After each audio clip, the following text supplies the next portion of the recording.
Hello and welcome to the 2026 Run for the Roses.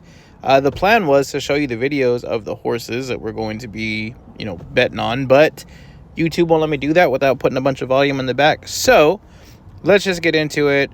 I'm going to cover some running styles you can expect to see in the Derby, as well as what exactly we are betting, the horses that we're picking, why we're picking them, and then some technical points of the race. So hopefully it'll be at least informative for everybody, if not, completely entertaining. If you're looking at the screen right now, it's just the pole positions as far as 1 through 20, which are our 20 horses in the race, and the results from those particular pole positions. Some are better than others, right? Like, so if you're the number 17 horse, that pole position has never won. So, like, in the history of the Kentucky Derby. So it's nobody wants to be in there. We actually have a really good horse running out of that position this year, so maybe he breaks the curse. But if you want to look through it, feel free to do so. I'll just be going over the rest of the information here. So, for starters, the race is going to be run on May 2nd, which will be Saturday. And it starts at 5:57 p.m. Central Time. It's going to be on NBC if you want to watch it, which I think most of you will. The race is going to feature 20 different runners, like I was saying. They are going to be running 1.25 miles. Some important pieces to note about the race is that is a longer race than most others. Most races for horses are 1 mile, maybe 1.125 miles. 1.25 miles doesn't sound like a whole lot. But again, I mean, imagine if you're used to running 1 mile and then now someone's asking you to do that 5th lap around the track. It is going to take something off of your speed that last lap there. Now, it's very rare to have a horse go out that far as 1.25 miles. There's only 2 races that do that, which is the Kentucky Derby and then the Belmont in about 4 weeks from now or 5 weeks from now, where they'll go actually 1.5 miles. So we'll get into that if anybody else wants to be interested in that race later on in the year. For this reason, though, we do tend to see horses with a closing running style win the race. And what do I mean by closing winning style or closing race style? Well, a closer being a horse that tends to trail the pack for the majority of the race and then hits that high gear around the 3/4 mile mark, and they attempt to pass up all the front running horses. A front runner is exactly what it sounds like, a horse that tries to get out to the front and lead the pack for the entire race. They, of course, they're going to try to win the race, and they're going to try and keep that lead, but due to the race being a little bit longer, we tend to see those front-running horses get tired, kind of start to fall back towards the pack right as the closing horses are making their kick, making their final run to get there. So most years we see those front runners kind of set the pace for everybody else, and then the closers actually come in at the very end, and it makes it very exciting, which is why most people like to watch the race, because it is almost always we see the last eighth of a mile, last 1/4 mile at least, really determine the race, because that's just when everybody starts trying to make their move and trying to kind of get the position that they want. Just to cover everything, though, it is important to know there are other racing styles. There are pressers, which are horses that don't necessarily want to be right on the lead, but they're going to sit just a little behind that lead, and they're essentially trying to, quote unquote, press the pace or attempt to get that front running horse to run a little bit faster than it would like to. And the hope is that will kind of get that front running horse to get tired a little bit earlier, and the presser can then pass it up and win the race. So aside from that, there is one other type of race style, and that's called a stalker. And those are the horses that are not at the very end, like the closers. They're a little bit ahead of the closers, but they're behind the pressers, and they're really just trying to stalk. They're trying to find their right moment and the opening in the lane to get to the front, something that not everyone talks about. In a race of even, let's say, 10 horses, it can get kind of congested because all the horses are trying to get the inside rail, so they're trying to cover the least distance possible. And when that happens, the horse really has to know when to make its move, as well as the jockey, because if they don't, they may not ever have their opportunity. So the best horse may not always win because they get trapped on the inside, they have to go too far outside, or they just don't get their shot to make the move that they want. So that's not to say that only the closers can win for the Kentucky Derby, or that one style is even better than the other. I'm just kind of going over the more recent information, and the closers have won in the last 3 years straight. And it's actually, they've won 4 out of the last 5. So horse racing is different from other forms of betting, especially sports betting, if that's what you're used to, and that you aren't betting against the house, you're not betting against a casino. Horse racing is a pari-mutuel form of betting, meaning that every bet that gets made goes into a big pool of money. At the end of the race, the winner split that pool of money. Now, there's different types of bets. You can do win, play, show. You can do exactas, trifectas, superfectas, wheel it, carousel, all sorts of different permutations of betting the race, and I'll get into what we're going to be doing. But the one that we are going to be doing, of course, is going to be the one with the bigger payout that's usually a little bit harder to hit unless you have people pulling their money together. The reason I tend to focus on the Kentucky Derby is because it is the biggest and most well-known race of the year, meaning that the betting pool is the biggest, so the payout is the biggest. The pari-mutuel form of betting also means that we benefit from pulling our money together, which we can then use to bet as many different horses and combinations as possible. Type of betting can't really be done for like the Super Bowl, because let's say everybody were to bet $500, the amount that we won would just be split off of really what your portion would have been. So if you put in $25, you're going to win what $25 should have won, regardless of whether you bet it by yourself or you bet it with a party, you bet it however. With horse racing, because everyone pulling our money together allows us to bet more horses, more combinations, we can get more long shots in there. And the more long shots we get in there, the less we have to split with other people, because not everyone can afford to bet the horse that's 40 to 1 or 50 to 1, because they have to leave somebody off, because those tickets can get expensive pretty quickly. So ideally, we want to turn your $25 that you put in here or per share into at least a couple $100, if not thousands of dollars. And at the end of this, I'll go over like your past payouts here for superfectas. But we are going to be wagering on a superfecta, which is what I've been saying, which is where we predict the horses are going to come into first, second, third, and fourth. Obviously, this is going to be hard, and it's something that very difficult if you're constrained to only picking 4 horses, because the odds of getting that right combination out of a 20-horse field is pretty terrible, right? But we have about 19 shares sold right now, which means we have about $475 or so to work with. Once we have all of the wagers in, I expect we're going to be wagering on about 15 to 20 of the horses that are running as far as coming in somewhere, right? There's about 12 of them that we're going to be playing to win. The rest of the other 3, and we're going to kind of put them in like third and fourth spot. But essentially, we're betting on 15 out of the 20 horses that are in the field, giving us a 75% chance of covering the field and getting the win. So that's really what it comes down to. While it is possible that one of those 5 horses we don't put our money on can come in and completely blow up the bet, which obviously we hope doesn't happen. I've done a lot of the research, the back testing, the pole positions, the pedigrees, all that kind of stuff to try to minimize that odd. Obviously, it's still not 0, but I can tell you off the top of my head, at least 2 of the horses that are running really shouldn't even be running in this race. They're only in it because 2 better horses got scratched. So it does help us, because they were kind of standbys and fill-ins to just round out the 20-horse field. No one's really expecting them to make much of a showing. And they are 2 horses that have lost 2 other horses in this Kentucky Derby or in the field. So they haven't really won these big races. They've even lost 2 other horses that are in this same race, and it's not especially close. So we'll get into some of those favorites later. But essentially how we're going to be doing this is we're going to be putting 60%, or it's a little bit more now, or 60%, about $270 is going to be placed on the top 3 favorites that we have picked here. Kind of narrowed down, and I'll go over those. And then another 30%, or about $135, is going to be placed on the second set of most likely winners.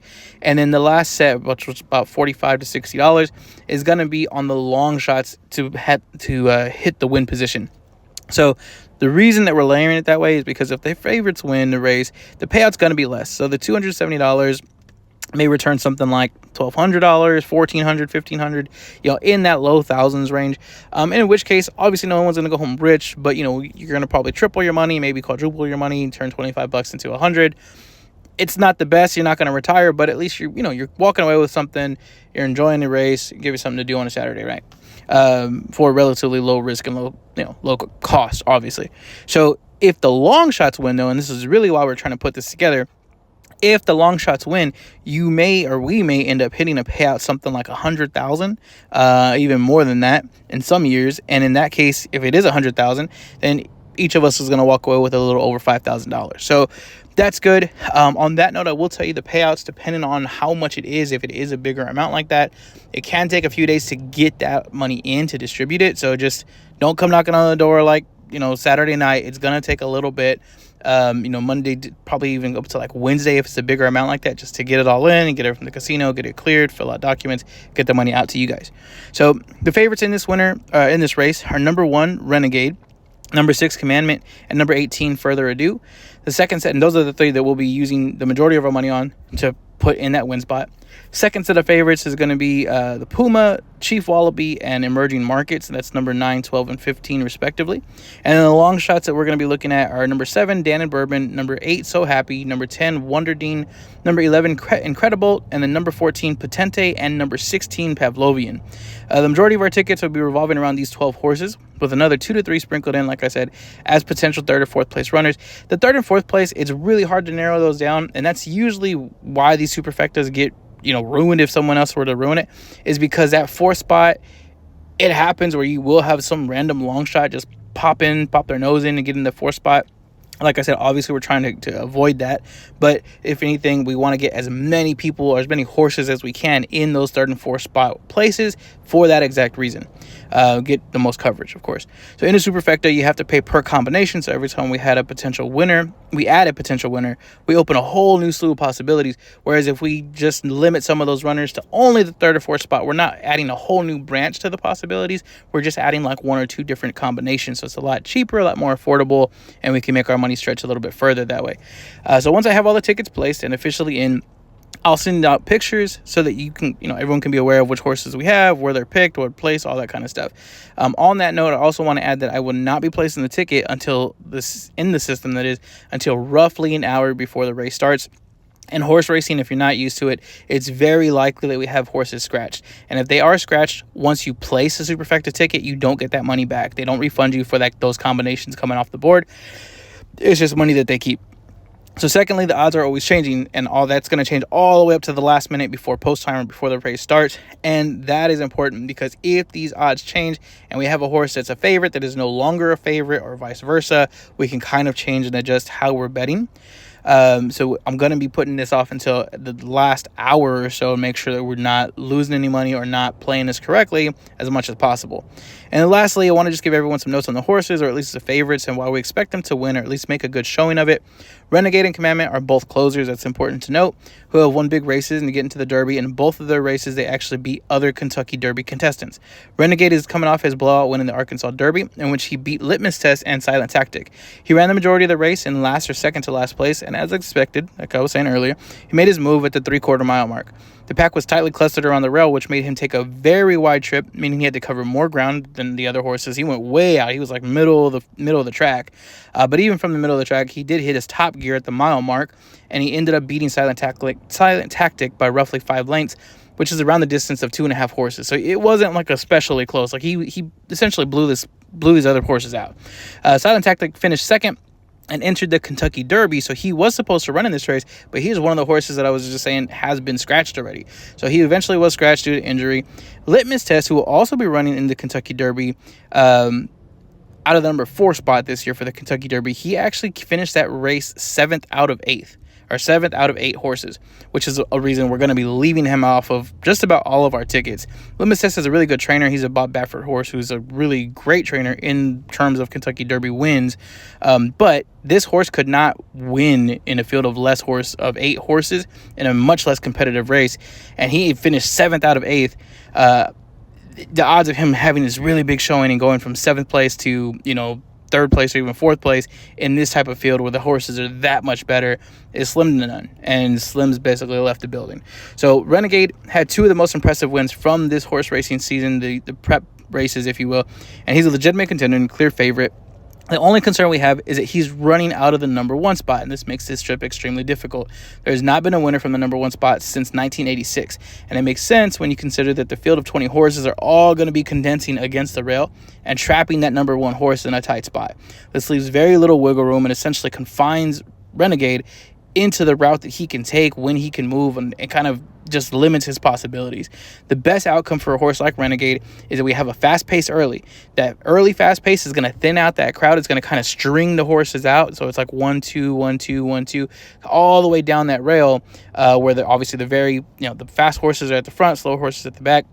But the best is going to alleviate the risk of having a half the field in one big clump, and then where he can't really move or navigate around them. Having that fast pace is also going to help his chance of winning as a closer, and it'll leave him the most room, of course, to get the lead for that last half mile. Commandment is the second best horse in this race, in my opinion, and he's running out of the 6th spot, which leaves him more room to run. He shouldn't be pinned up against that rail right away like Renegade is.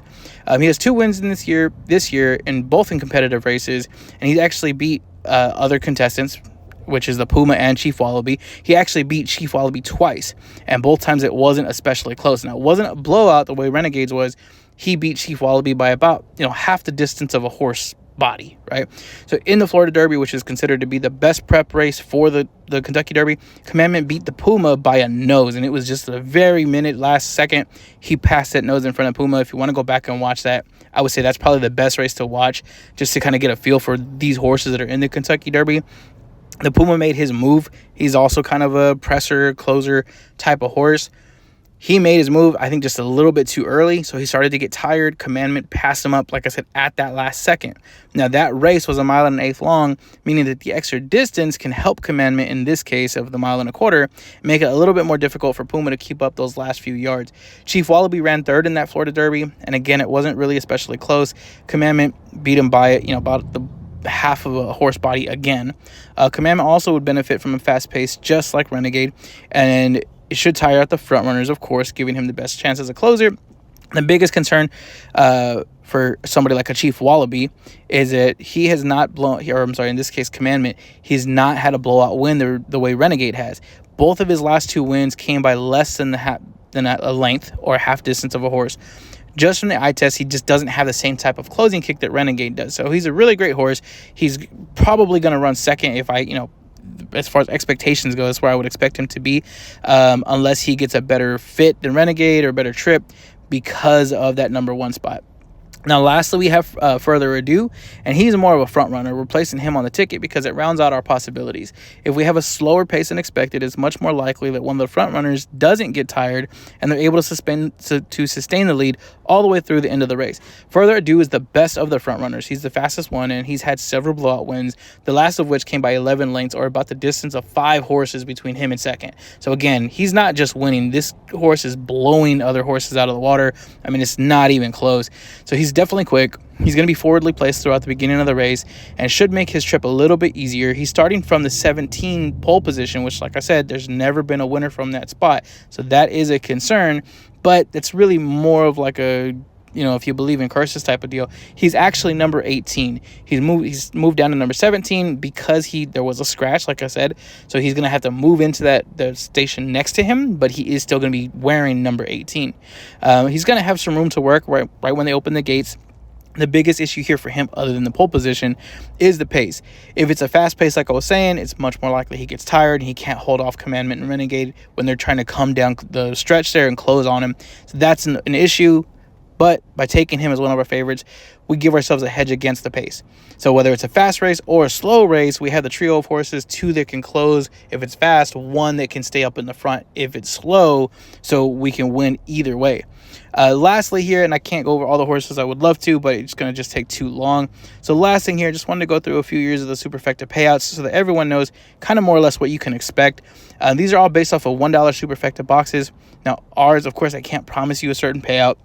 And also, depending on how much money we end up having at the day of, or the day that we're placing these wagers in, is going to depend on if we have a $1 Superfecta bet or a 50-cent Superfecta bet or even like a 10-cent or a nickel Superfecta bet, which is going to obviously change your payouts here.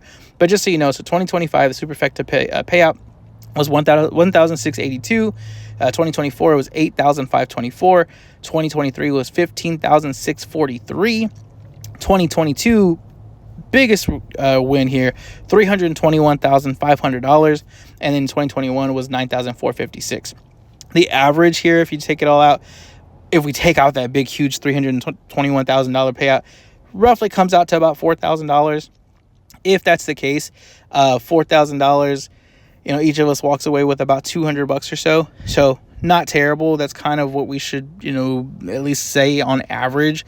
Obviously, it'd be great if we can get one of those long shots to come in and hit for us. If we can get 100,000 or 200 or 300,000, Typically the pool gets bigger and bigger and bigger every year because it just gets more and more and more hyped up. Last year we had the 2 favorites came in first, second place, so the payout was 1,682. Wasn't huge. This year, if we have the same two, if we have 2 favorites come in, it may be like a 2,000, 3,000. It just depends on who's underneath them. So we'll take a look at it. Obviously, we're hoping for the best. Hopefully, this was informative. If you have questions or anything like that, please let me know. If you have the time, I would say just go to YouTube, check out the Florida Derby, check out the Arkansas Derby, and check out the Santa Anita Derby, as those are the 3 races that contain most of the horses that are running in the Kentucky Derby. They're all about 3 minutes long, so it's not going to take a whole bunch of time out of your day to do so. It's a pretty cool watch just to kind of see where these horses are. You can see what I'm talking about with their running styles and get a good feel for what we're looking at here. But hopefully, again, this was informative, guys. I will see you guys soon. Thank you for participating, and hopefully we all come out a couple $1,000s richer. See y'all soon.